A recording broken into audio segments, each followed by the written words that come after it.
It is time for the British people to have their say. It is time for us to settle this question about Britain and Europe. David Cameron has finally delivered his big speech on Europe. The UK Prime Minister vowed to hold a straight in-out referendum on Britain's future in the EU by 2017, and he wants to negotiate a new settlement with the European Union. But what will the UK's European partners make of Mr Cameron's address? The real concern, I think, in Berlin is that for ideological reasons, Mr Cameron will go down the route of trying to get really substantive treaty change in the primary law of the European Union. And whereas they're prepared to talk about secondary legislation, maybe that, you know, there is excessive social legislation and so on, when it comes to actually changing the treaty so that, if you like, the British are given a permanent special role in the European Union, then the price is too high. Ignoring it is not going to make it go away. Mr Cameron talked of finally settling the question about Britain and Europe, an issue that's divided the Tory party for years. But will a referendum do that? Right now you have a Tory party that is strongly Eurosceptical and contains a large minority that simply want to take Britain out and will not settle for anything else. So I don't think another referendum will bury this issue once and for all, as he says.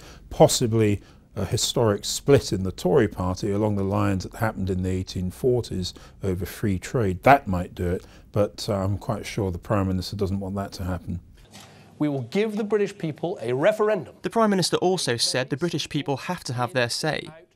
But is the issue more about appeasing Eurosceptic backbenchers than appealing to the British electorate?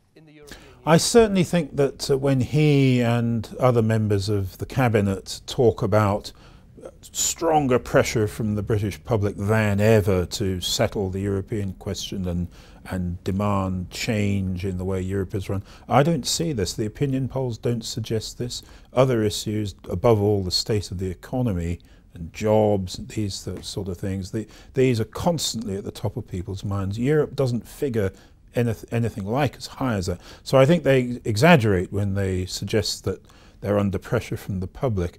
Without any doubt, they are, the government, they are under pressure from their own party. Mr Cameron wants the vote on Europe to happen by 2017. Critics say uncertainty in the meantime over Britain's position leading up to any referendum could threaten the country's diplomatic and economic prospects, as well as alienating its allies.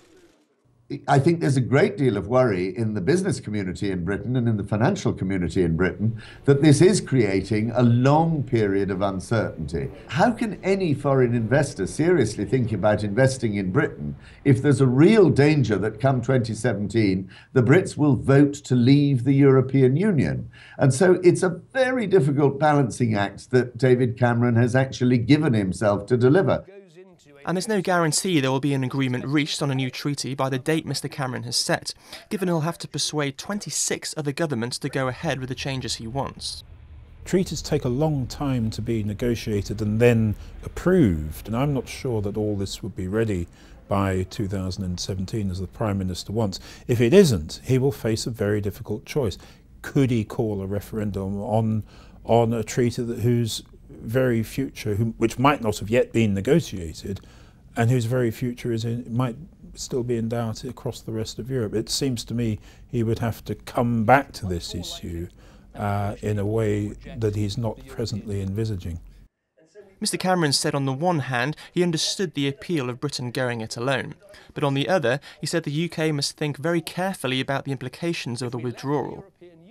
He's definitely sending mixed messages. The beginning of his speech and the end of his speech were like the two outside bits of a sandwich. They were rather pro-European. But the middle of the speech, all about the commitment to a referendum and the changes that Britain wants for a much looser Europe, a much more flexible Europe, a much more multi-speed Europe, all that was pretty solidly Eurosceptic. So the sandwich filling was Eurosceptic, but the bread on the outside looked quite pro-European. The outside bits were for his European partners, and the inside bits were for his backbenchers. David Cameron's strategy on Europe isn't without risk.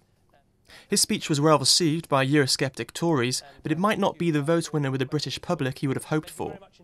And in the meantime, uncertainty over Britain's position could hurt the UK's relationship with the rest of Europe and hinder investment in the country. Daniel Garrahan, Financial Times.